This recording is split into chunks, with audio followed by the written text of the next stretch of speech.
Bienvenue dans ce 7e épisode de l'œil de l'expert, qui est dédié aujourd'hui au yoga. Alors, on a des invités, on a une invitée qui est déjà notre invitée primordiale, qui est Valérie Grammatico, aujourd'hui. Valérie Grammatico, que vous voyez, qui est kinésithérapeute. Alors attention, elle est kinésithérapeute, elle est brevet d'état des métiers de la forme, elle est formée en yoga vinyasa depuis 10 ans maintenant, et elle n'a pas été formée par n'importe qui, puisque elle a eu comme grand maître notamment Gérard Arnault de la Fédération française de yoga, Yoga Alliance. Valérie, bonjour et merci d'être là parmi nous pour ce spécial yoga. Bonjour à tous. Bonjour. Bien, Valérie, maintenant qu'on est à 100% sur Zoom, j'ai une question qui est très importante. C'est comment est-ce que tu expliques cet engouement pour le yoga depuis 5 à 7 ans? Eh bien, pour moi, c'est très simple. Nous vivons dans un monde hyper matérialiste. Et je crois que tout un chacun, quelle que soit sa religion, quelle que soit sa culture, quel que soit son pays d'origine, nous sommes tous, j'ai bien dit tous, en quête de spiritualité. Et le yoga est le symbole de cette spiritualité, pas forcément religieuse d'ailleurs, hein, une spiritualité avec tous les qualificatifs qu'on peut lui apporter, c'est-à-dire tout ce qu'elle représente, la paix, la non-violence, le partage, la pratique, mais pas uniquement la pratique physique, hein, la pratique de la communication, la pratique de la vérité. Et je pense que toutes ces qualités que représente le yoga, nous sommes tous en quête de ce genre de pratique qui va nous amener vers un monde meilleur. Et c'est un véritable mode de vie, c'est une hygiène de vie, une philosophie, et je pense que nous sommes tous en quête de ce genre de spiritualité. Ouais, merci. Alors justement, ça va permettre de faire un sondage. Préparez-vous sur vos claviers, puisque vous savez qu'on a l'habitude de faire des sondages, ce qui permet de donner de la dynamique et puis de connaître un peu votre opinion. On va lancer un premier sondage pour vous qui nous regardez. Regardez bien. Le tout premier, préparez-vous à vos claviers, ou si vous êtes sur vos smartphones, préparez vos petits doigts en les échauffant. Est-ce que vous donnez déjà des cours de yoga? Oui, non, si vous l'envisagez, ou si vous n'êtes pas tenté, répondez s'il vous plaît déjà à ce premier sondage. C'est totalement anonyme, donc vous pouvez y aller, lâchez-vous. Voyons les résultats. Alors, qu'est-ce que ça nous donne tout ça? On voit que vous êtes 55%, vous qui nous suivez aujourd'hui, à déjà donner des cours, à pratiquer. Et certains, 36% d'entre vous l'envisagent. Donc, c'est déjà très intéressant parce que ça veut dire qu'il y a déjà un intérêt qui est sous-jacent par rapport au yoga. Ça, c'est bon, ça. Merci beaucoup. Merci à vous. On aura d'autres sondages avec quelques petites surprises. Valérie, comment est-ce que tu expliques que les Français ont mis autant de temps à vraiment s'intéresser au yoga? Écoute, l'image qu'on a eue en France, c'était longtemps, hein, longtemps, c'est plus le cas maintenant, heureusement, mais c'est une image qui était assez biaisée. On voyait le yoga comme une pratique sectaire, souvent une pratique sectaire. On s'imaginait le gourou en longue barbe blanche, avec assis sur son tapis à clous. Et il y avait quelque chose de ce mysticisme, je crois, n'était pas en rapport avec notre caractère purement latin des Français. Et je pense que cette image a perduré longtemps. Il y a eu ensuite l'image beaucoup véhiculée par les réseaux sociaux de ce yoga acrobatique qui n'est pas à la portée de tous. Je crois que ces deux images sont deux images biaisées. Elles ne représentent absolument pas l'ensemble des pratiquants, ni le pratiquant ascétique dans sa grotte, ni le pratiquant jeune, beau, bronzé sur une plage en Californie, ni l'un ni l'autre ne sont la majorité des pratiquants. Et je crois que ça a été, je pense que c'est ce qui a retardé un petit peu l'arrivée du yoga en France. Ouais, donc une idée préconçue hein, du yoga globalement. Tout à fait. Oui, tout à fait. C'est vraiment des raccourcis qu'on a fait, mais moi-même, hein. Moi-même, il y a très longtemps, quand j'ai commencé le yoga, j'étais à la fac. Au départ, j'y suis allée un petit peu à reculons. Je m'imaginais vraiment une pratique dédiée à des rituels, ou des rituels notamment religieux qui ne me correspondaient pas à l'époque. Alors, ce qui est assez étonnant, c'est que depuis 5 à 7 ans, moi je dirais plutôt 7 ans, il y a eu de plus en plus d'intérêt pour le yoga, notamment en France, parce qu'à l'étranger, on en reparlera tout à l'heure, mais il y a eu vraiment les regards qui se sont tournés vers le yoga. Et le yoga est arrivé dans les clubs de forme, alors qu'avant, c'était souvent dans des associations ou bien dans des studios de yoga privés. Et là, on a vu vraiment le yoga arriver. Alors, il y a Les Smiths qui est aussi pour beaucoup, hein, avec le body balance, en faisant en sorte que dedans, il y ait dans cette structure de cours pré-chorégraphiés, il y ait du yoga qui soit mis. Donc, c'est vrai qu'il y a eu un intérêt qui a été impulsé par les Smiths, et ça, on leur doit beaucoup, notamment à ça. Et puis, il y a aussi tous ces magazines qui ont, à un moment donné, qui ont commencé à parler du yoga avec ces célébrités, notamment, qui commençaient à pratiquer. Donc, les magazines People ont de plus en plus communiqué là-dessus, ce qui fait que le plus grand public s'est intéressé au yoga. Et puis, pour vous donner une anecdote, je suis parti à New York il y a 4 ans de ça, et je me suis dit, tiens, je vais aller faire le tour des box de CrossFit et des centres de yoga. Et je suis arrivé et j'ai été totalement bluffé parce que j'ai découvert une grande enseigne qui est à New York. Je ne crois pas qu'on la voit, qu'elle soit répandue trop au niveau mondial, mais il n'y en a pas en France. C'est Pure Yoga. Et Pure Yoga, je suis arrivé dans un studio, parce qu'on m'en avait parlé, donc j'ai voulu voir de mes yeux vus ce qui était Pure Yoga. Et quand je suis arrivé dans ce studio à New York, alors là, j'étais bluffé, mais bluffé d'une façon phénoménale. Dans ce club dédié au yoga, il y avait 5 studios. Écoutez bien, dedans, il y avait 5 salles. 5 salles. 5 salles qui pouvaient accueillir 50 personnes. Donc, 250 personnes sur un créneau horaire.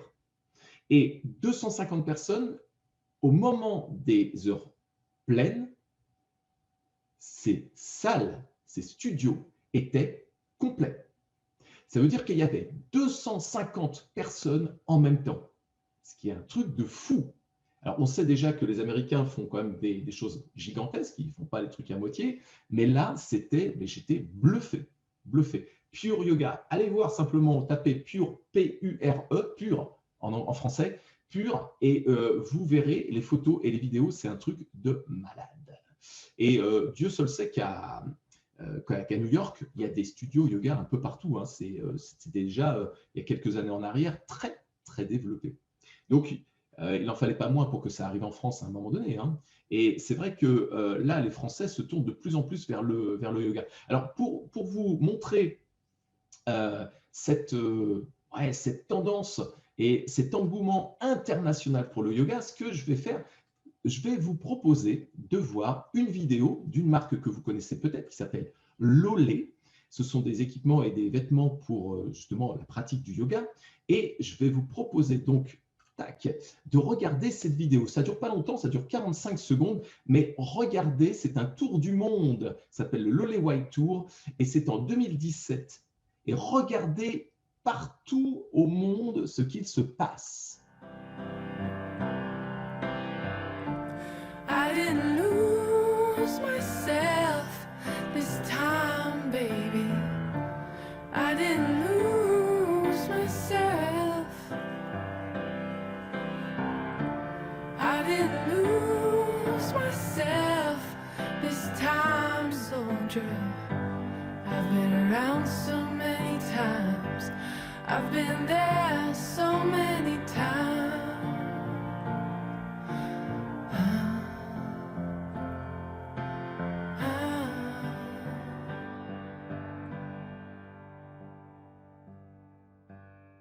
Moi, je suis bluffé. Quand je vois ça, je suis estomaqué parce que quand j'ai découvert toutes ces vidéos, je me suis dit, mais dedans, il n'y a pas que des yogis, comme disait Valérie tout à l'heure, il n'y a pas que des messieurs avec des longues barbes et qui vivent dans des grottes avec une toge. Non, non, là, c'est monsieur et madame tout le monde hein, qui participent.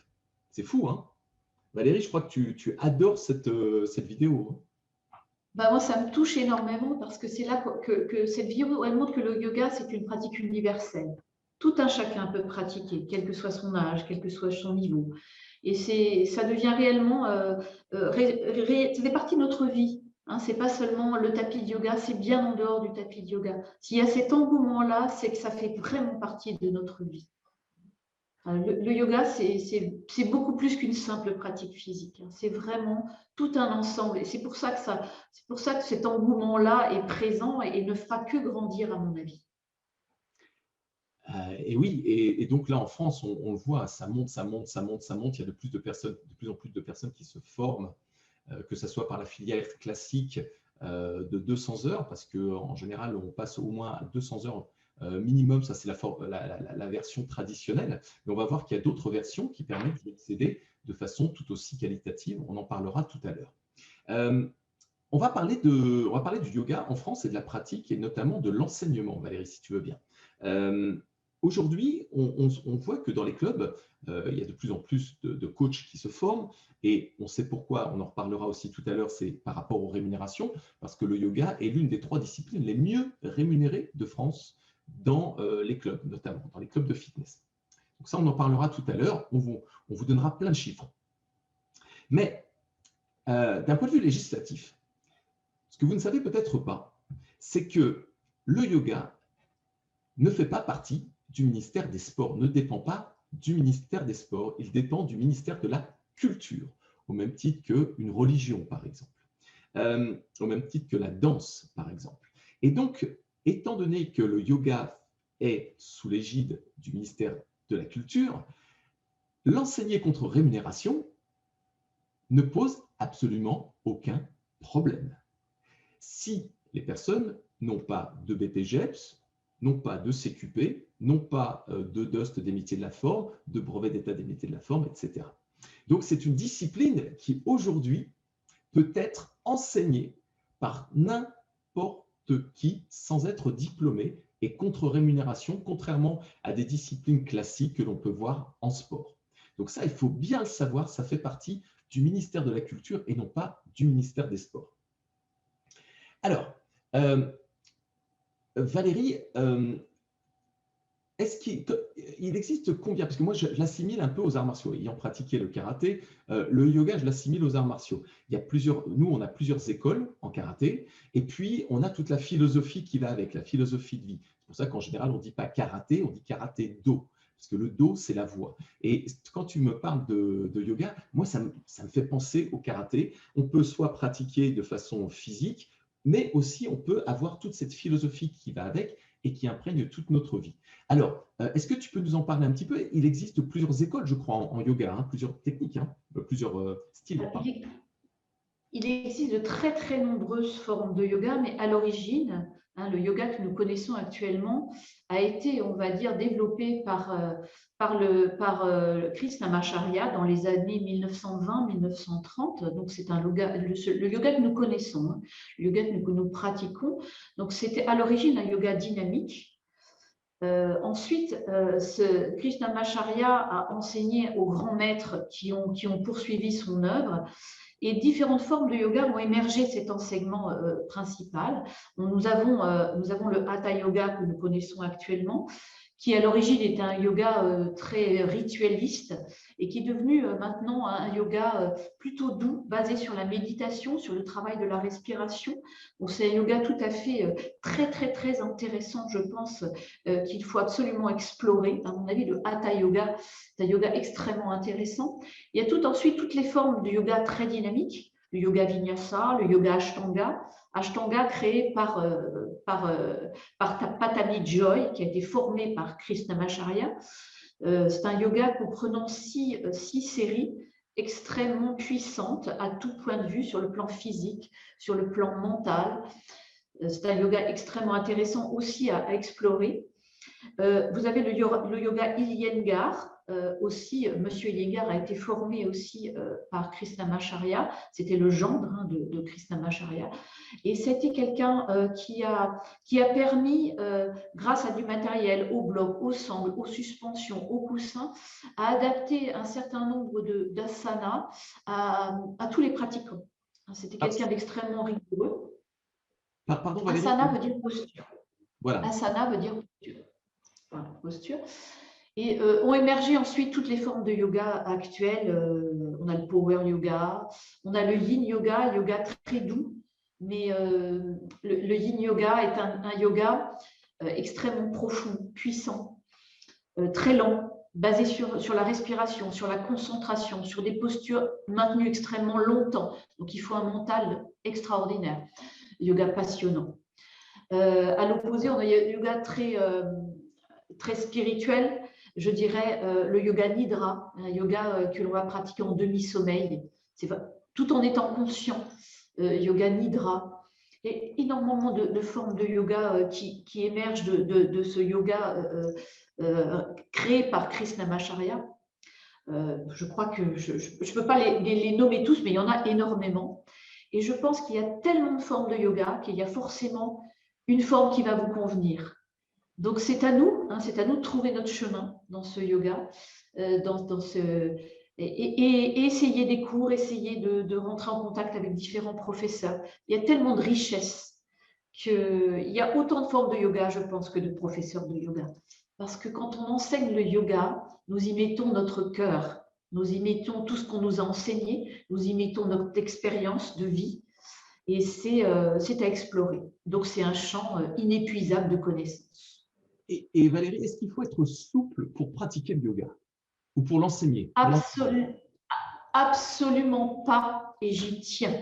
Alors là, c'est la kinésithérapeute qui va parler.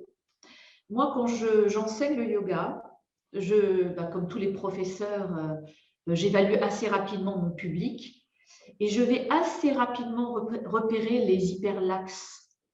Parce que les hyperlaxes, ce sont les personnes qui ne vont pas sentir leur corps, ni sentir les limites de leur corps et qui vont aller beaucoup trop loin.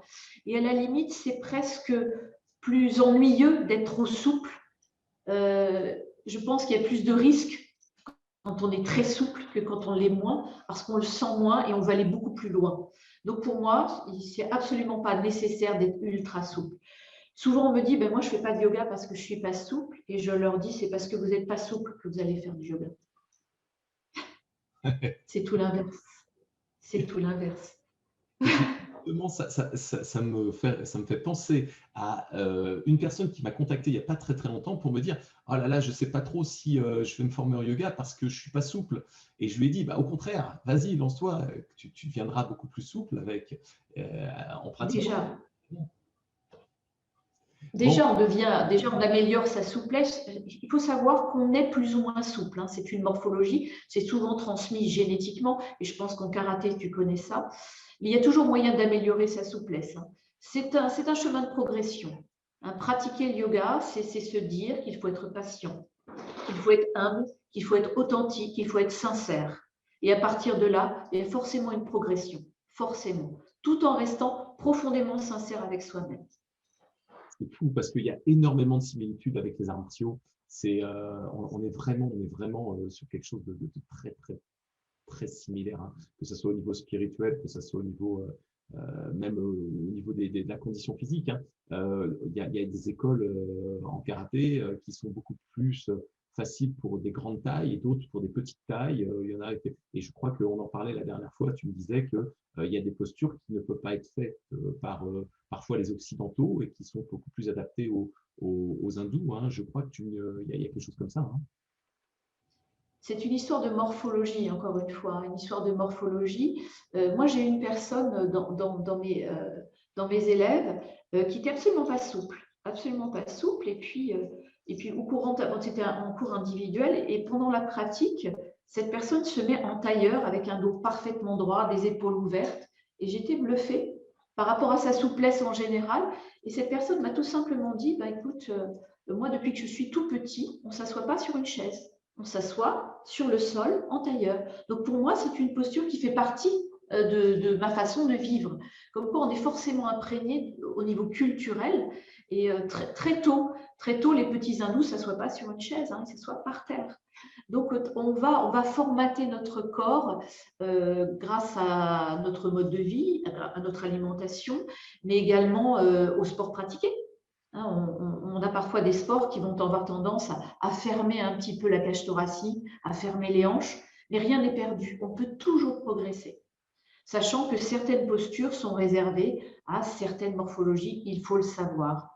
Il faut rester, encore une fois, très authentique, humble, et ce n'est pas toujours facile, parce que quelque part, dans notre petite tête, le mental va nous imposer des choses qui ne correspondent pas forcément à ce que notre corps peut faire. Il faut toujours écouter son corps, il a toujours raison. Le mental, en général, n'a pas raison. Le corps, lui, a toujours raison. Écoutons notre corps. Est-ce qu'il y a des régions en France dans lesquelles on retrouve davantage des pratiquants de yoga ou des studios de yoga, des profs de yoga? Alors vraiment, moi, pour avoir vécu en région parisienne, je peux dire que Paris intramuros, dans Paris intramuros, il y a énormément de studios de yoga et toutes les formes de yoga. Et c'est tant mieux pour les Parisiens. Moi, je vis maintenant dans le sud-ouest et je peux vous dire que je vis vraiment sur la côte landaise. Pareil, énormément de studios de yoga. C'est le pays des surfeurs, donc des gens qui font très attention à leur santé, à leur physique. Mentalement, il faut être très particulier pour pratiquer sur des vagues qui font 3 mètres. En ce moment, on a des vagues incroyables et je vois tous ces surfeurs sur ces vagues. Là, il faut un physique et un mental extraordinaire. Et le yoga s'adapte très bien à cette mentalité-là. Donc, en général, les côtes, toutes les côtes, les grandes villes, il y a énormément de studios de yoga. Par contre, je pense que de toute façon, on a toujours notre place quelque part, nous, en tant qu'enseignants de yoga. Il y aura toujours, encore une fois, avec ce qu'on enseigne, nous, avec ce qu'on enseigne avec le cœur, on aura toujours moyen. Il y a toujours une place pour nous, toujours. Il ne faut pas craindre de se mettre dans un endroit, de s'implanter dans un endroit, c'est ce que je viens de faire, où il y a déjà beaucoup de professeurs de yoga. Nous avons tous notre place, tous.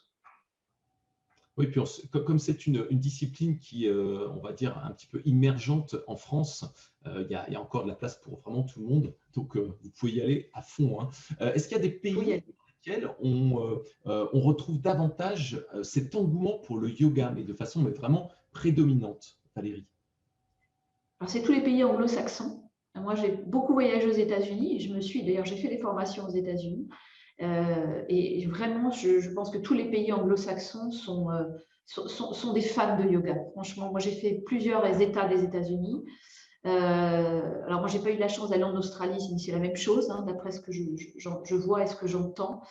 L'Angleterre, l'Écosse y est mis. Je connais un merveilleux professeur de yoga en Écosse. Les pays du Nord, les pays nordiques, la Suède, la Norvège. Donc, c'est vraiment des pays où le yoga fait partie de la vie quotidienne. Et moi, je peux vous dire, pour avoir vécu un petit peu aux États-Unis, que ça fait partie vraiment du quotidien d'un grand nombre de personnes. On se lève à 5 heures du matin dans certains pays des États-Unis pour aller pratiquer le yoga à 6 heures du matin à jeun et commencer son énorme journée de travail ensuite. Et ça, je l'ai vu, je l'ai vécu. Comment tu l'expliques, Valérie, ça, cet engouement beaucoup plus important aux États-Unis et cette façon de pratiquer par rapport à la France? Encore une fois, je parlais de notre côté latin. Hein. Nous, on aime bien notre petit confort. C'est pas évident de se lever à 5 heures pour aller pratiquer. Hein. Alors, ça se fait dans Paris. Hein. Maintenant, il y a des cours qu'on appelle le misor. Les misors, vous pratiquez à 7 heures le matin avant de commencer votre journée. Ça vient. Mais c'est pas évident. C'est pas dans notre rythme de vie habituel. Mais ça va venir, je pense. Hein. Ça va venir. Et il y a des demandes même dans les clubs pour commencer les premiers cours à 7 heures le matin. Hein. Il y a de plus en plus de demandes, mais jusqu'à présent, ça ne faisait pas partie de nos mœurs, on va dire. Ça ne faisait pas partie. Le club ouvrait, allait au plus tard à 9h30, 10h. Maintenant, les gens ont de plus en plus besoin de pratiquer avant leur journée de travail. Je pense que ça va venir. C'est toujours un petit peu en retard chez nous, mais ça vient. Ça vient. Et je trouve que c'est formidable de pratiquer tôt le matin. Alors, c'est vrai que le corps est un petit peu raide, c'est un petit peu douloureux le matin, mais l'esprit est tellement frais. C'est magnifique de pratiquer le matin, magnifique. Au lever du soleil. Et puis, bon, c'est des habitudes à changer. Il faut changer nos habitudes. Les Français, on n'aime pas trop changer nos habitudes. C'est vrai. Moi, la première fois que je suis allée aux États-Unis et qu'il fallait se lever à 5 heures pour les pratiquer, j'ai fait la grimace. Je dois avouer. Je dois avouer. Mais après, j'ai énormément apprécié, vraiment. On est revigoré, on est prêt pour la journée. Ah, c'est fantastique. Je vous le conseille, essayez. Et question qui me brûle les lèvres, est-ce qu'il faut aller, selon toi, obligatoirement en Inde pour être formé de façon qualitative? Alors, je dirais que l'Inde est le berceau du yoga. C'est exceptionnel d'y aller. C'est rentrer vraiment dans la vibration universelle du yoga, puisque tout est né là-bas. Mais je ne pense pas qu'au niveau qualitatif, ce soit essentiel. Nous avons de merveilleux professeurs de yoga en France. Des gens qui sont vraiment exceptionnels. Je peux en parler. J'ai eu des professeurs qui m'ont formé et qui n'ont pas forcément été formés en Inde d'ailleurs. Je parle d'un professeur, c'est un Suédois, et lui, il n'est jamais allé en Inde, et pour moi, c'est mon mentor. C'est lui qui m'a vraiment mené sur le chemin du yoga. Et alors, c'est sûr que c'est le berceau. C'est le berceau, donc bien sûr, je peux que vous encourager à aller en Inde. Peut-être que moi, j'irai un jour. Pour l'instant, on peut dire que j'ai fait mes classes aux États-Unis et je n'ai pas fait mes classes en Inde, mais ça viendra. Mais ça viendra. Et c'est encore une fois, il y a un rapprochement avec les arts martiaux. Souvent, nous, on pensait qu'il fallait aller au Japon pour se former, pour être meilleur, parce que les maîtres japonais détenaient tous les secrets. Hein. À Okinawa, notamment, c'était le berceau où on pensait qu'il fallait aller là-bas. Mais en fait, on s'est aperçu par la suite qu'il y avait de très, très bons professeurs en France et en Allemagne ou dans d'autres pays, et qu'on pouvait très, très bien profiter de cette qualité d'enseignement sur le lieu sans avoir à partir au bout du monde. C'est vraiment pareil, quoi. C'est fou. C'est fou. Alors, juste avant de passer au tarif, parce qu'on va parler rémunération juste après, je vais lancer un nouveau sondage. Et vous allez me dire, selon vous, si vous êtes prêts et sur vos claviers, selon vous, quelle est la fourchette couramment facturée? Alors, on parle ici de travailleurs indépendants, micro-entrepreneurs notamment. Quelle est en général la fourchette de rémunération qu'on peut trouver en France pour ceux qui donnent des cours de yoga? Préparez-vous à répondre. Allons-y. Selon vous, tac. Alors, est-ce qu'on est plutôt dans une fourchette de rémunération pour une heure, hein, pour un cours, de 10 à 20 euros, de 20 à 30 euros, de 30 à 40 ou de 40 à 60? Selon vous? Alors, je me fie là-dessus par rapport, je vais vous le dire, à un observatoire qui est le groupe Emploi Professionnel de la Forme France. Ah, alors, voyons voir. Vous êtes 100% à avoir répondu, non, vous êtes, pardon, 91% à avoir répondu de 40 à 60 euros et 9% à avoir répondu de 30 à 40 euros. Eh bien, vous êtes dans le vrai. Vous êtes dans le vrai. C'est assez exceptionnel en France, mais il faut savoir qu'il y a, ça tout le monde ne le savait pas, un taux de rémunération qui est un des plus hauts sur 3 disciplines. Si vous allez sur le groupe Emploi Professionnel de la Forme France sur Facebook, groupe Emploi Professionnel de la Forme France, qui regroupe que des coachs diplômés ou en cours de formation et que des clubs et des patrons de clubs, on voit que le marché a des taux de rémunération très très hauts sur 3 disciplines. Le pilate, la zumba, le yoga. Ce sont les 3 disciplines les mieux rémunérées de France. Et le taux de rémunération est en général hein, entre 40 et 60 euros de l'heure je parle, hein, entre 40 et 60 euros de l'heure. Alors parfois on trouve effectivement des taux qui sont un peu plus bas, mais la grande majorité, et vous pourrez vérifier sur le groupe Emploi Professionnel de la Forme France, parce que vous êtes les 3/4, et vraisemblablement, si vous nous regardez aujourd'hui, c'est que vous en faites aussi partie, parce qu'on a communiqué sur ce webinaire dessus, vous verrez qu'il y a des offres à 40 à 60 euros du cours. C'est un truc de fou. C'est un truc de fou. Donc, voilà concernant les rémunérations. Donc, je dirais, il est peut-être intéressant aujourd'hui de se tourner vers une de ces 3 disciplines si vous voulez qu'une fois que cette crise sanitaire, parce qu'à un moment donné, ça va quand même les clubs vont rouvrir, ça va quand même s'arrêter. Si vous avez envie de retirer votre épingle du jeu et de faire l'équivalent de un cours de yoga pour être payé l'équivalent de 2 cours habituellement, un cours de yoga, c'est 2 cours habituels. Donc, vous allez pouvoir peut-être bien gagner votre vie et puis en plus rester en bonne santé, éviter d'abîmer votre corps en sautant dans tous les sens avec des disciplines qui sont de très haute valeur énergétique et qui abîment le corps, hein, il faut le savoir. Alors, c'est vrai que sur le moment, vous ne vous rendez pas compte, mais c'est au fur et à mesure du temps, les années passant, que vous risquez de sentir que, ah tiens, il y a l'épaule qui tire un peu, waouh, ça commence à craquer, ah, il y a le genou qui fait un petit peu mal, ah tiens, la hanche, ouh, ah ouais, effectivement, aïe, aïe, aïe, qu'est-ce qui se passe, qu'est-ce qui m'arrive dans mon corps? Ah oui, mais forcément, si vous donnez une majorité de cours par semaine qui sont à très haute valeur énergétique, c'est comme si vous étiez dans votre voiture et que vous étiez toujours dans le rouge. À un moment donné, le moteur, il va s'user. Et la différence avec une voiture, on peut changer les pièces. Pour le corps humain, c'est un peu plus délicat. On peut le faire, mais il n'est pas dit que vous repartiez en roulant très, très rapidement et dans les mêmes conditions. Donc, peut-être qu'il est intéressant de se tourner vers des disciplines qui sont, comme le pilate ou le yoga, des disciplines qui vont vous permettre de maintenir votre corps en bonne santé et de tenir longtemps, longtemps, longtemps avec votre passion. Est-ce que je peux me permettre d'intervenir, Christophe? Alors, qui es-tu? Mylène, je suis une élève de Mylène. Valérie. C'est Valérie qui m'a formée. Je voulais dire, moi, je suis allée aux formations. Ça me fait plaisir de te voir. Je suis allée aux formations vraiment pour l'aspect financier au début.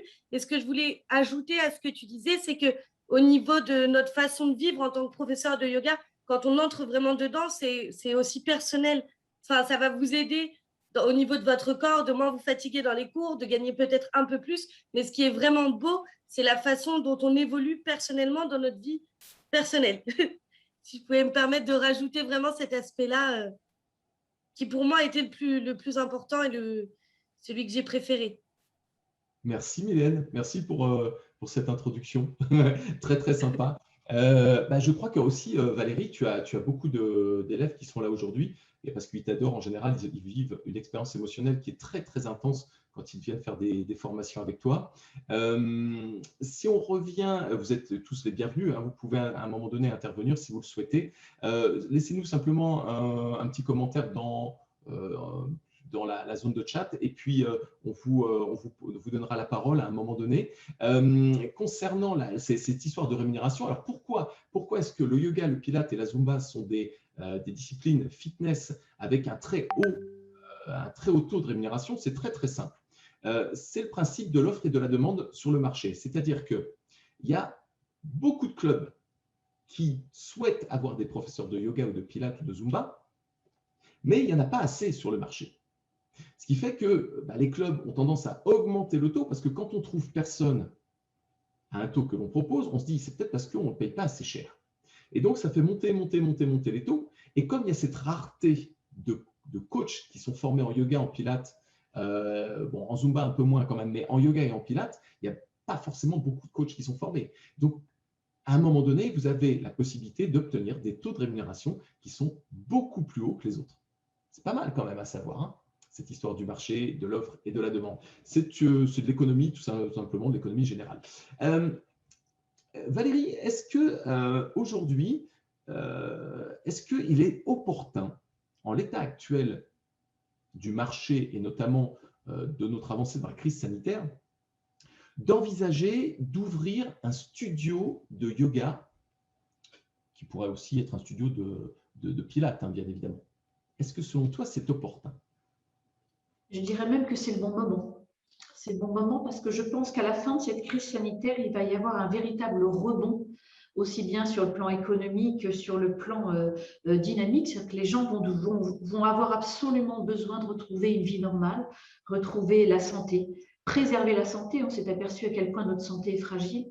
Et je pense que les gens vont avoir besoin de s'occuper d'eux. Et rien de mieux que le yoga et le pilate pour s'occuper de soi.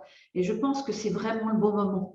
Il va y avoir, je suis persuadée de ça, moi j'écoute beaucoup tout ce qui est économie actuellement, parce que moi je suis en train de monter mon studio de yoga et pilates, donc je suis vraiment à l'écoute de tout ça. Et je pense qu'on va avoir vraiment l'opportunité de rebondir sur cette crise et que la plupart des gens vont avoir vraiment besoin de ces disciplines. Et j'en suis absolument persuadée, hein. Absolument.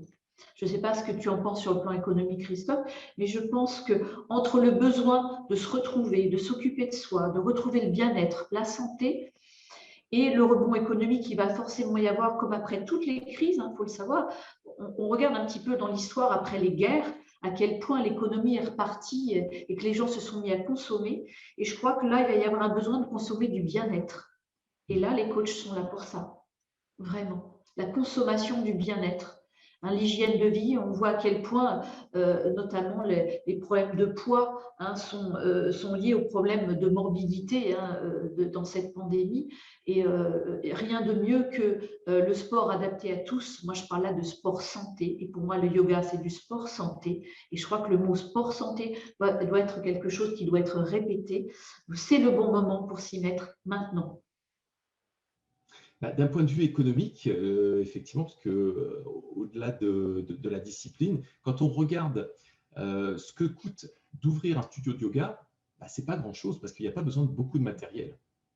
C'est surtout un travail au niveau de la décoration, c'est au niveau de l'ambiance essentiellement, que ça soit visuel ou olfactive ou auditive. Ça, c'est très, très important. Mais il n'y a pas besoin de gros investissements. Donc, c'est pas mal. Et puis, si on reprend nos amis qui habitent sur la côte ou même dans les dom-toms, on voit, je crois que ce week-end, tu avais Annick René qui était, attends, non, je te dis une bêtise, qui est venue il y a quelques temps, qui venait de Martinique et qui était venue spécialement pour se faire former par tes soins. Il y a régulièrement des personnes qui viennent de la Réunion, de l'île de la Réunion, et quand ils repartent et que je leur demande comment ça va, ils me disent tout simplement que eux, leur studio est à ciel ouvert, c'est-à-dire qu'ils vont carrément pratiquer sur la plage. Et le matin, comme tu le disais, comme tu le décrivais si bien, avec ce lever du soleil, avec cette ambiance qui est incroyable, incroyable. Oui, tout à fait, tout à fait. Donc oui, c'est l'occasion de vous lancer, soit de vous former pour pratiquer dans les clubs ou même sur la plage, pourquoi pas, ou en pleine nature, hein, dans des forêts de bambou ou dans des parcs et jardins, pourquoi pas, en demandant l'autorisation évidemment de la commune et en faisant attention d'avoir une assurance responsabilité civile, c'est très important, civile professionnelle, très très important, ou alors à un moment donné, vous aurez peut-être envie effectivement de vous lancer dans un studio avec les opportunités qu'il va y avoir prochainement, puisque bien évidemment, là, il va y avoir énormément de locaux qui vont être disponibles. Et oui, il y a malheureusement, cette crise sanitaire a laissé sur le côté des entreprises qui ont fermé et il y a des locaux qui se libèrent. Donc, avec des prix qui vont être beaucoup plus bas qu'avant la crise sanitaire. Donc, c'est peut-être l'occasion de pouvoir en profiter. Alors, il y a un truc assez sympa, c'est qu'avec on avait Kevin Richard il y a quelques temps sur l'œil de l'expert qui nous disait que lui, il mettait carrément le yoga avec la marche nordique qui est aussi une discipline qui est en vogue actuellement et qui est de plus en plus, qui est de mieux en mieux rémunérée. Donc c'est assez sympa parce que Kevin Richard, je crois que tu l'as eu en tant qu'élève et il est venu se former et il a lancé marche nordique et yoga. Oui, on a discuté un petit peu tous les deux par WhatsApp interposé et on aimerait d'ailleurs monter quelque chose, vraiment, un événement dès que cette crise est un petit peu passée. Et moi, je proposais de venir ici, faire marche nordique le long des côtes et puis proposer des cours de yoga. Je pense que c'est deux disciplines qui vont extrêmement bien ensemble. Ce serait vraiment une pratique qui serait, je pense, adaptable absolument à tout le monde. Et moi, j'ai fait la formation marche nordique de mon côté. Donc, moi, je l'ai fait avec Aria. Et je trouve que yoga et marche nordique, un couple magnifique. Ça, c'est génial. En pleine nature, tout ça en pleine nature. Oui. C'est top. C'est vraiment des disciplines qui sont incroyables, vers lesquelles il faut se tourner, parce que de toute façon, comme tu le disais, le public français va se tourner de plus en plus vers ce type de discipline, bien évidemment. Il y a Stéphanie qui nous pose une question. Est-ce que tu connais des écoles, est-ce qu'on peut en citer des écoles dans lesquelles on peut se former? Alors, bien évidemment, toi, tu fais de la formation, toi, tu formes. On va en parler dans quelques instants avec on va dire, on en parle, on garde ça pour tout à l'heure. Pour Stéphanie, quels sont les grands centres qui forment actuellement les plus connus? Alors, il y a de multiples formations de yoga proposées. Il y a vraiment de multiples formations de yoga. Et ce que je conseille, moi, à tous mes élèves qui veulent poursuivre le chemin du yoga, c'est d'explorer, c'est d'aller suivre des cours. Et puis, avant de se lancer dans une formation, il faut absolument connaître son formateur. Parce qu'en yoga, il y a des gens exceptionnels, des gens merveilleux, des gens qui sont lumineux. Et puis, il y a des gens qui sont, on va dire, moins intéressants. Je crois que le mot est moins intéressant. C'est comme partout. Maintenant, c'est un marché, c'est un business, faut le savoir. Et je pense qu'il est absolument nécessaire de suivre des cours avec la personne avant de se lancer dans une formation de 200 voire 300 heures. C'est ce que j'ai fait. Donc, j'ai suivi d'abord des cours, j'ai fait des ateliers avec ces personnes. Chaque yoga nous correspond ou pas. Chaque formateur nous correspond ou pas. Et l'idée, c'est quand on se plonge dedans, on y va entièrement. Donc, l'idée, c'est d'aller d'abord suivre des cours, voir si ça nous correspond ou pas. Les grandes écoles de yoga, il y en a énormément. Moi, j'ai fait celle de Gérard Arnault, j'ai fait l'école d'Ashtanga de Patrick Frappeau, j'ai fait la formation d'Élise Le Goff dans le Sud-Est. J'en ai fait d'autres aussi également. Mais j'ai d'abord été travailler avec ces personnes-là avant de me jeter dans les formations. Et c'est essentiel. C'est vraiment essentiel à tout point de vue, parce que c'est un énorme investissement économique. C'est des formations qui sont vraiment très chères, qui ne sont pas toujours prises en charge entièrement, parce que c'est des formations très coûteuses, qui prennent beaucoup de temps aussi également. Donc, l'idée, c'est quand on y va en toute confiance. Et pour y aller en toute confiance, il faut d'abord avoir suivi des cours avec ces personnes, avoir suivi des ateliers. Et je le dis et je le répète. Et je pense que dans les témoignages des personnes qui ont suivi des formations, elles diront la même chose. Elles diront la même chose. C'est vraiment important d'aller d'abord suivre des cours, connaître ces personnes, rentrer en contact. Et parce que c'est un investissement aussi, je dirais, spirituel. C'est-à-dire qu'on va devoir aussi rentrer en communication totale avec la personne qui va nous former pendant 200 heures. Alors, les formations traditionnelles, elles durent au minimum 200 heures. C'est pour un coût de combien à peu près, en général? Environ 3 000 €. Oui, d'accord. Là, on va lancer un sondage. On va lancer un sondage. Préparez vos claviers parce que ce sondage, vous allez voir, il est très, très important aujourd'hui. Alors, allons-y. Certaines formations en yoga durent 2 jours. Vous savez qu'on l'a dit, en général, c'est 200 heures. 2 jours, ça fait 16 heures. Pensez-vous que l'on puisse en ressortir assez qualifié de ces formations qui durent 2 jours? Pensez-vous que l'on puisse en ressortir assez qualifié pour commencer à donner des cours? Voilà, c'est la question du jour. Je pense que c'est la question la plus importante aujourd'hui que l'on peut poser. Alors, allez-y, répondez. Merci beaucoup. Alors, vous êtes très partagés par rapport à ça. Très, très partagés. On voit que vous êtes 40% à avoir estimé qu'on pouvait, en 2 jours, pouvoir commencer à donner des cours, 40% que c'était totalement impossible, et puis vous êtes 20% à dire que c'était totalement n'importe quoi, ce type de formation en 2 jours. Alors, Valérie, toi, tu as eu l'audace de faire ce que tu as fait, un 180 degrés, carrément. Tu as eu l'audace de dire oui, c'est possible.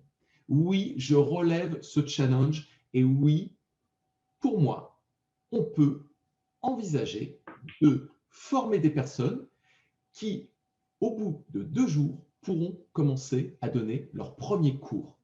Est-ce que tu peux nous expliquer comment tu as fait pour concentrer ces 200 heures ou peut-être dans ces 200 heures aller chercher ce qui était le plus important? Écoute, quand tu m'as donné l'opportunité de former des personnes en yoga, au début, j'étais effrayée. D'ailleurs, tu te souviens, au début, Vraiment, c'était très difficile pour moi d'envisager de faire une formation en 2 jours. Et puis, je me suis lancée avec beaucoup de travail, j'ai beaucoup réfléchi, j'ai écrit ce manuel, les fondamentaux. Et l'idée de ces 2 premiers jours, attention, ce n'est pas 2 jours de formation, j'y tiens, c'est les 2 premiers jours d'un long chemin, d'un chemin exceptionnellement enrichissant, mais ce n'est que les 2 premiers jours. Et je souhaite tirer de ces 2 premiers jours l'essence, de la base, les fondamentaux du yoga. D'ailleurs, ces 2 premiers jours s'appellent les fondamentaux. Ces 2 premiers jours ne sont qu'un premier pas vers la pratique de yoga. Mais je tiens absolument à souligner que nous avons affaire à des professeurs de sport diplômés. Ce sont des personnes qui ont déjà un cursus d'études qui leur permet de connaître un minimum d'anatomie, de physiologie, qui savent évaluer un public, qui savent modifier leur pratique en fonction du niveau de leurs pratiquants, d'adapter leur pratique. Et je pense que c'est déjà un gain de temps énorme. Donc, c'est pour ça que nous nous adressons à des professeurs qui sont diplômés. Déjà, j'y tiens beaucoup. Et ces 2 jours, d'après toutes les formations que j'ai faites jusqu'à présent, pour la plupart, pour le plus grand nombre, dans la semaine qui suivent, il y a beaucoup d'interrogations. Moi, je les suis, on reste en contact, je ne les lâche pas dans la nature. Mais très rapidement, les gens se mettent à enseigner. Ils se lancent. Parfois, il y a des petits bobos. Il y a des bobos parce que c'est souvent des bobos à l'âme, parce qu'on ne se sent pas prêt. Et puis finalement, je pense que très rapidement, avec la pratique, avec beaucoup de patience, on arrive à enseigner le yoga, sachant qu'il y a encore beaucoup de chemin à suivre, beaucoup de chemin à suivre. Dans ces 2 jours de yoga, je leur dis dès le début, c'est 90% de pratique. C'est-à-dire qu'on va pratiquer, apprendre à donner un cours de yoga. Une autre image que j'emploie souvent, c'est que je leur donne une boîte à outils. Et j'essaye que ce soit les outils les plus appropriés. Cependant, encore une fois, il est absolument nécessaire, une fois qu'on quitte la formation, de continuer à pratiquer, de prendre des cours, de suivre des ateliers que nous proposons d'ailleurs avec Christophe, régulièrement nous proposons des ateliers, et de continuer à pratiquer, de poser des questions, de lire.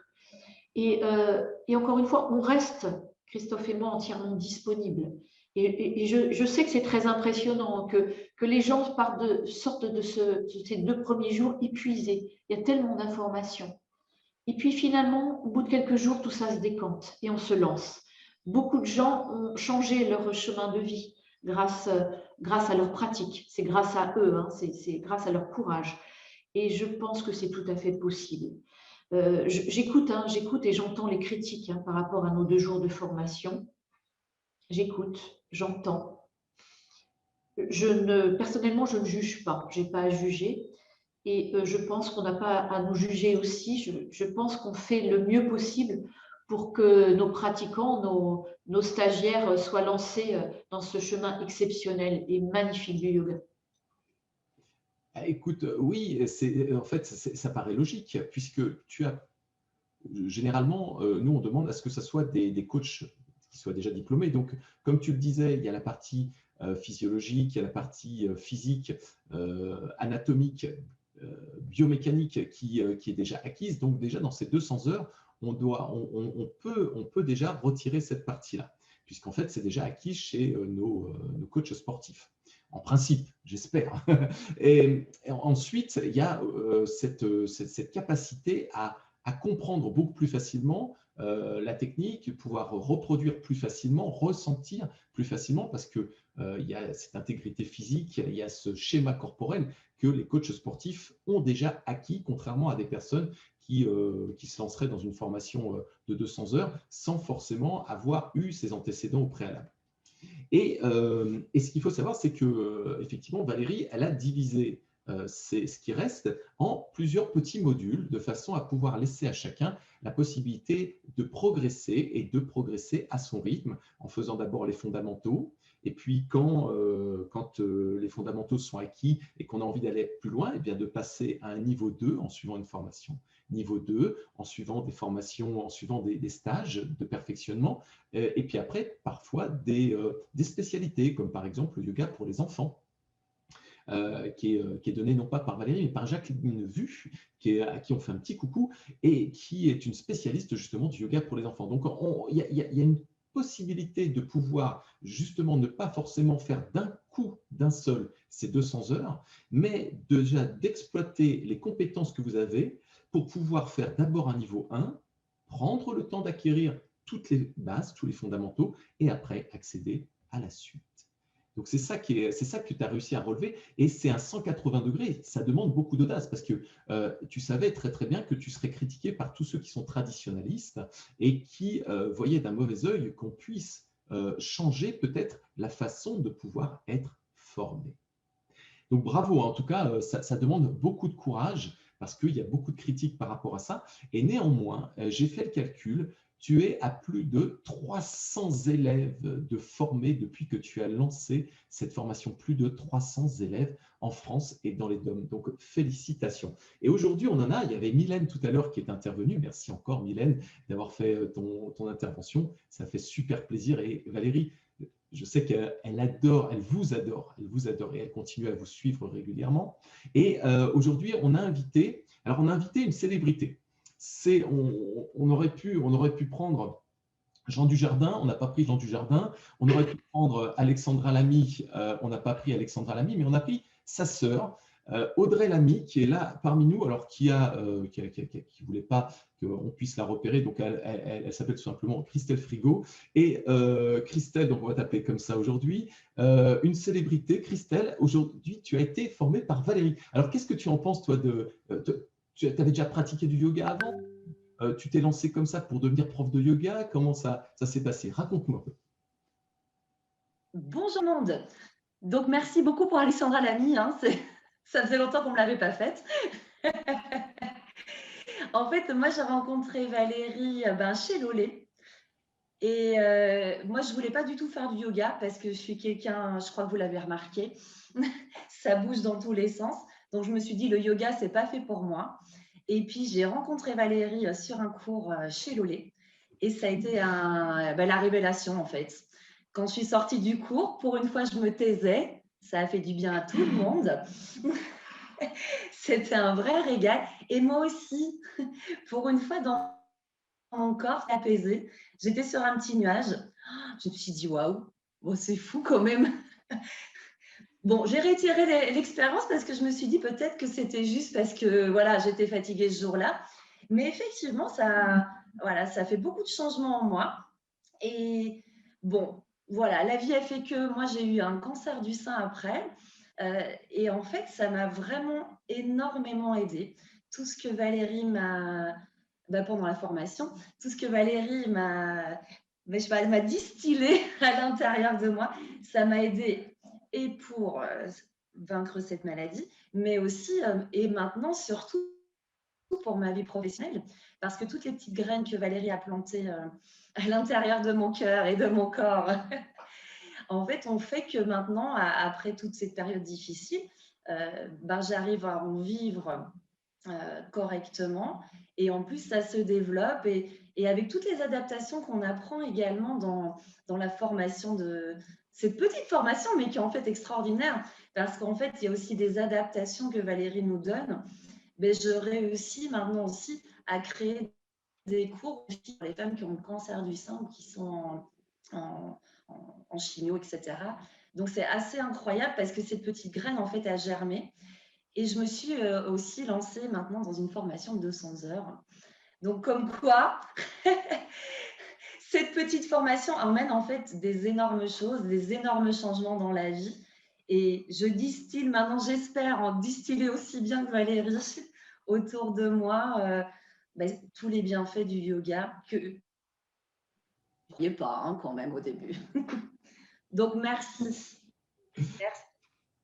Merci Christelle, merci beaucoup. On a Nadia aussi qui a été formée et qui a suivi tous les cursus de Valérie. Nadia, tu es avec nous, je crois. Tu es en direct du Mexique. Oui, je suis avec vous, mais alors je suis désolée, il va y avoir un petit peu de bruit autour de moi parce que je suis au petit déjeuner du coup. Oui, j'ai été formée par Valérie, ça a été une vraie révélation. Moi, c'est mon mentor, Valérie. Toi, Valérie, c'est Marcus. Bah, toi, t'es ma petite mentorette. Pour moi, ça a été une révélation dans la mesure où effectivement, ça a été le commencement d'un long chemin qui a permis de transformer complètement ma façon de travailler, ma façon de vivre, ma façon de penser, ma façon de communiquer. Et aujourd'hui, fitness, parce que je n'y trouve plus mon compte, et à travailler uniquement autour du yoga. J'ai encore quelques cours de pilates, mais vraiment, je voudrais rester complètement dans le yoga, dans l'esprit du yoga. J'ai en parallèle, moi aussi, fait une formation de 200 heures, mais je rejoins complètement Valérie. En fait, la formation qu'elle nous a transmise est très, très riche. Moi, j'ai beaucoup appris et la manière dont je construis mes cours vient vraiment de son enseignement. Il y a une logique, une fluidité, tout en sécurité. Et c'est quelque chose qui plaît énormément aujourd'hui dans mes cours. Mais il m'a fallu quand même aller travailler, et c'est ce qu'elle nous a dit dès le début. Moi, j'ai ce souvenir, la première formation, en nous disant ce ne sera pas suffisant. Il faut que vous pratiquiez de votre côté, il faut que vous alliez explorer d'autres types de yoga. C'est ce que j'ai fait. Je n'ai pas hésité régulièrement à refaire 80 km pour aller à Rambouillet, suivre ses masterclass, suivre le cours du dimanche matin quand elle donnait des cours. Je suis allée aussi voir d'autres types de yoga. Et aujourd'hui, ça me permet vraiment d'enseigner, d'en faire mon travail et de plutôt bien gagner ma vie parce que j'ai réussi à m'approprier une façon mon yoga ou un yoga qui plaît et qui s'adapte à tout à chacun. Merci Nadia. Écoute, on te souhaite vraiment un super séjour au Mexique. Merci. C'est bien parti. Profite. Et puis, envoie-nous du soleil si y a possibilité.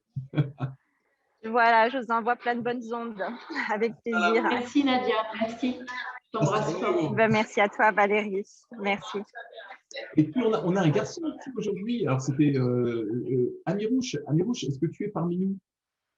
Ah, Amirouche, ça me ferait plaisir. Je ne le vois pas, Amirouche. Où est Amirouche? Est-ce que tu nous entends? Je ne le vois pas sur… Alors, Amirouche, pas encore. Bon, c'est pas grave, quand tu seras… Paul le loup. Ça y est, il est là. Salut.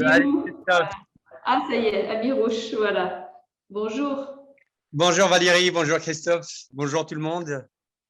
Merci de nous faire le plaisir d'être là aujourd'hui. Et dis donc, toi, c'est toi qui m'as fait la remarque notamment, est-ce qu'il faut être souple? Je me souviens que tu m'avais posé la question.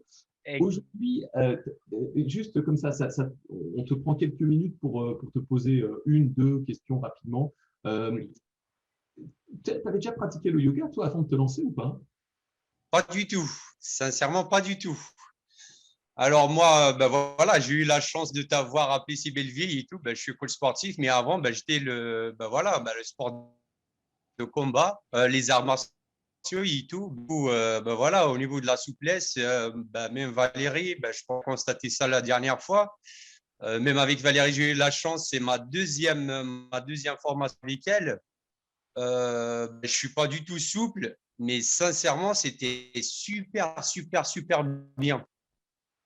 Et ça n'a rien à voir, comme voilà, comme vous avez dit tout à l'heure, la souplesse n'a rien à voir, je pense, avec le yoga. Même pendant le cours, il y en a qui ont posé la même question. Valérie l'a bien répondu. Voilà.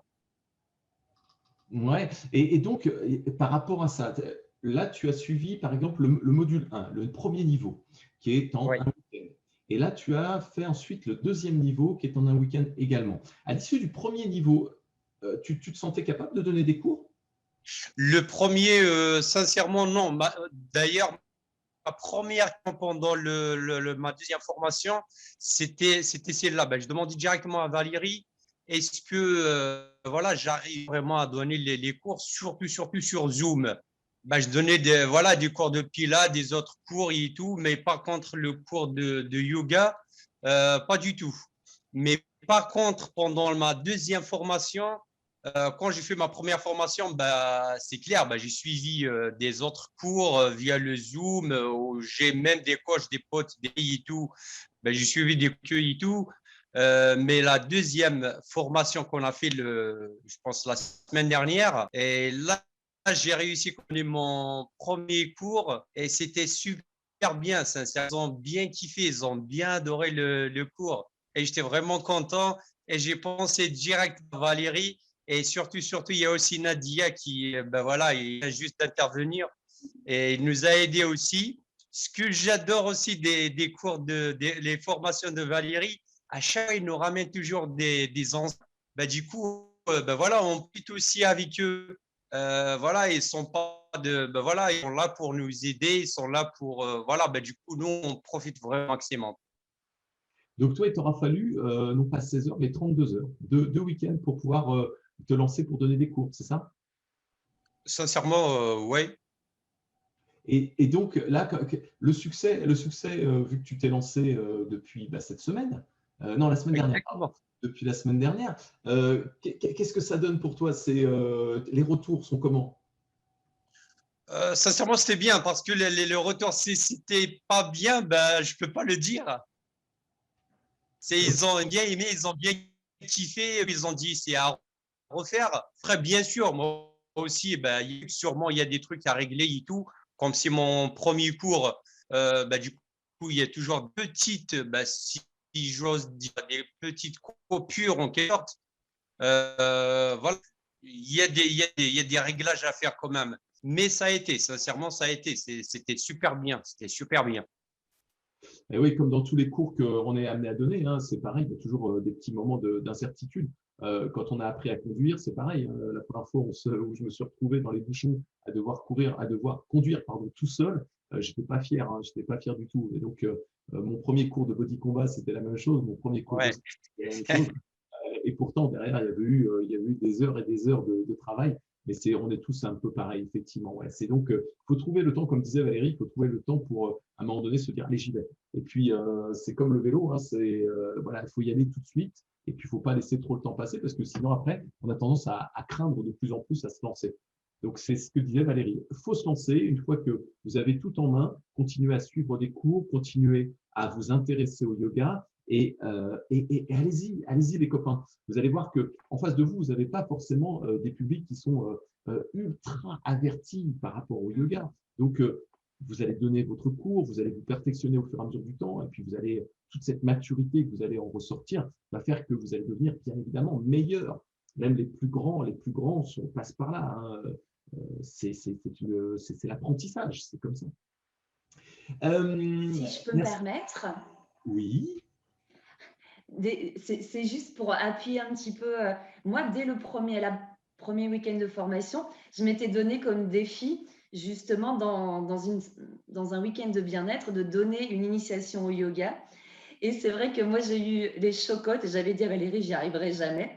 Et en fait, on a bossé ensemble. Je suis allée chez Valérie, j'ai préparé mes cours et j'ai réussi à donner cette initiation, je pense que c'était 5 jours après. Et en fait, c'était fabuleux parce qu'il y a des gens qui ont pleuré pendant ce cours, à la fin du cours. Et là, on se dit, bon, OK, on sait que ce qu'il y a à l'intérieur de soi, quand on l'a ressorti, c'est peut-être pas parfait, mais c'est pas grave en fait parce que ça a touché les gens et ça leur a apporté quelque chose, même si c'est imparfait. Donc voilà, 5 jours après. Christelle Frigo, alias Audrey Lamy, merci beaucoup. Encore une fois.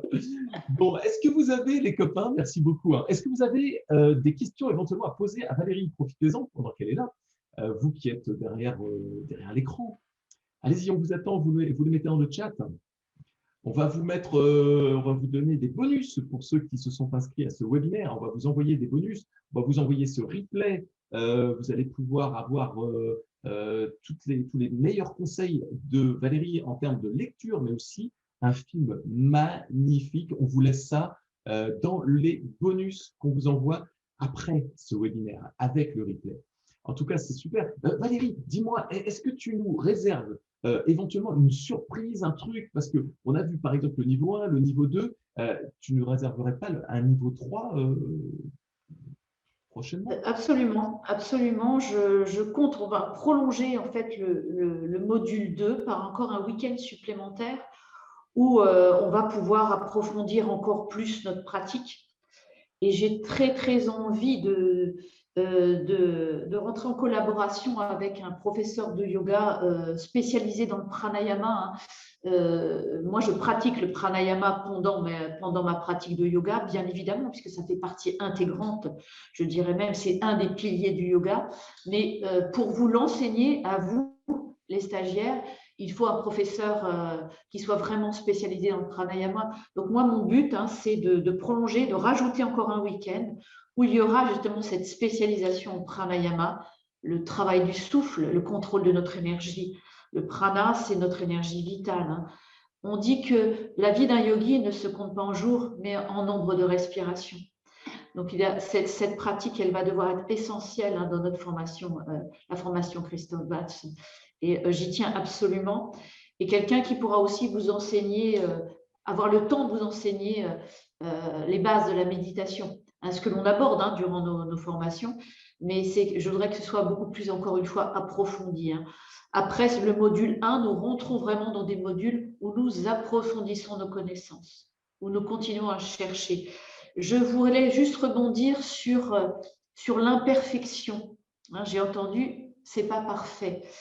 Mais je voudrais vous souligner le fait que pratiquer le yoga, c'est révéler notre nature parfaitement imparfaite. Et c'est le fait d'être imparfait qui nous rend si tellement humains. Donc, restez imparfait. Alors là, c'est une belle parole de fin. Merci pour cette bonne nouvelle également. Ça va faire plaisir à tous tes élèves qui sont déjà réjouis de par le niveau 1. Quand ils sortent, ils ont vécu une expérience émotionnelle incroyable. Le niveau 2 qui leur amène une surcouche supplémentaire au niveau qualitatif qui leur permet d'être meilleurs. Et puis là, un niveau 3, plus avec Jacqueline Vu, la partie enfant, yoga pour les enfants. Ça c'est génial parce que ça va permettre aussi d'avoir une nouvelle génération, les prochaines générations de Français notamment, qui vont être peut-être des enfants formés en yoga et qui vont avoir une qualité de vie qui va être bien meilleure peut-être que leurs prédécesseurs. Il y a beaucoup de demandes. Je te coupe Christophe, il y a beaucoup de demandes en yoga enfant. On me pose toujours la question, je dis, vous vous adressez à Jacqueline, qui est une amie et qui est un professeur de yoga exceptionnel. Donc vraiment, si le yoga enfant vous intéresse, foncez parce qu'il y a énormément de demandes. Énormément. Absolument. Absolument, c'est pour ça qu'on a des formations qui sont avec des effectifs au max et avec beaucoup d'engouement par rapport à tout ça. Donc, il y a une question de Stéphanie qui nous dit, alors, Stéphanie, avant d'envisager une formation, avez-vous des vidéos, des personnes à suivre sur YouTube ou autres à nous conseiller pour s'initier, pratiquer davantage au vu des contraintes sanitaires actuelles, s'il vous plaît? Alors, ce qu'il faut savoir, c'est qu'avant toute chose, on a la possibilité de faire les formations, c'est autorisé pendant le confinement, c'est autorisé pendant le couvre-feu. Vous avez la possibilité de vous former et d'être libéré de ces contraintes de confinement et de couvre-feu parce que c'est de la formation professionnelle que fait Valérie. Et donc, vous pouvez vous déplacer, vous avez les justificatifs, tout ça c'est autorisé, vous ne risquez rien, surtout les amendes de 135 € ou plus, vous ne les risquez pas. Alors, Valérie, concernant ça, est-ce que tu as des choses, des conseils à donner ou on va les mettre dans le bonus qu'on va envoyer à toutes les personnes qui sont inscrites? Je pense, oui. Je vais vous donner le nom je trouve que 2 sites, c'est des sites payants, mais où je connais les professeurs. Donc là, je peux les conseiller parce que je les connais. Maintenant, sur YouTube, non. Par contre, sur des sites référencés avec des professeurs connus, des gens qui vont vous faire travailler de façon la plus sécuritaire possible, oui, ça, je vais vous le donner dans les bonus sans problème. Et puis, une dernière question, avant qu'on vous quitte. On aimerait bien rester des heures et des heures, mais là, c'est une question de Hélène Frédéric, à qui on fait un petit coucou. Avec ton niveau d'expérience, Valérie, à quelle hauteur de rémunération as-tu réussi à faire évoluer tes tarifs en cours de yoga personnel. Ben oui, parce que vous pouvez les faire en cours privé. Hein. Le yoga, ça peut se faire en cours privé autant qu'en cours collectif. À quelle hauteur de rémunération as-tu réussi à faire évoluer tes tarifs, Valérie? Moi, en cours privé, je suis à 60 € en cours privé. Et même chose en cours collectif. C'est-à-dire, moi, je demande 60 € de l'heure. Et j'ai jamais personne qui me dit c'est trop cher. Vu que je remplis mes cours, souvent il n'y a pas de place dans les cours collectifs, tellement c'est plein. Et donc, j'ai jamais eu de remontrance en me disant c'est trop cher. Jamais. Ils se sont très vite aperçus que c'était très rentable, justement. Et je pense que tous ces cours-là vont même, je pense, exploser rapidement avec la demande qui est croissante. Ben, comprenons la logique. À partir du moment où vous faites des cours de qualité et que vous remplissez vos cours, quel va être le réflexe d'un dirigeant de club? Parce que lui, ce qu'il a envie, c'est de fidéliser. Hein. Le pire pour un dirigeant de club, c'est de voir partir les adhérents. Donc, quand vous remplissez vos cours avec des personnes qui viennent régulièrement, c'est de la fidélisation assurée. Et un dirigeant de club, il va avoir tendance, si vous remplissez vos cours, à vous dire bah, là, j'ai mis un cours de yoga déjà en place, j'en mettrai bien un deuxième parce que ça a l'air de bien plaire. Et si ça plaît bien, ça va fidéliser. Donc, je vais garder mes adhérents. Donc, c'est une bonne chose, c'est une très, très bonne chose. Et comme ce sont des disciplines qui sont rares, comparées aux disciplines qu'on voit habituellement dans les clubs de fitness, eh bien, vous allez facilement remplir vos cours. Donc, vous allez décrocher après peut-être un deuxième ou un troisième créneau dans ces structures.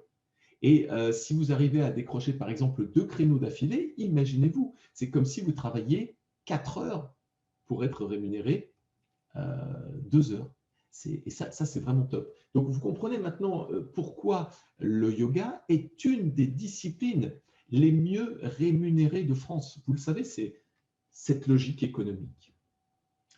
Valérie, on te retrouve bientôt donc, sur le niveau 3. On va te retrouver incessamment sur le niveau 2, sur le niveau 1 avant, donc dans les semaines qui viennent. On vous laissera les coordonnées de Valérie si vous avez envie de la contacter pour lui poser toutes vos questions. On vous remercie énormément. Ce webinaire est à présent terminé. On se retrouve la semaine prochaine avec un webinaire. On vous laisse la surprise parce que il y a un invité avec les cheveux longs qui sera là la semaine prochaine. C'est quelqu'un qui n'est pas très, très connu, mais c'est quelqu'un qui va vous apporter énormément, et cette fois-ci, par rapport à votre métier en tant que coach sportif, en répondant à des questions qui sont des questions clés de votre secteur d'activité. Donc, rendez-vous la semaine prochaine, c'est lundi prochain à 14h30. Vous en saurez plus et vous pourrez vous inscrire pour, bien évidemment, bénéficier de tous les bonus qui vont avec, ainsi que du replay en priorité dans les 24 heures qui suivent. Merci à tous, merci Christelle, merci Nadia, merci Amirouche, merci Valérie, merci à tous, merci Mylène d'être intervenue, merci à vous tous, on vous embrasse, on vous dit à très très vite et continuez à maintenir votre passion parce que c'est ce qui va vous permettre longtemps, bien rémunéré. À très vite, on vous embrasse.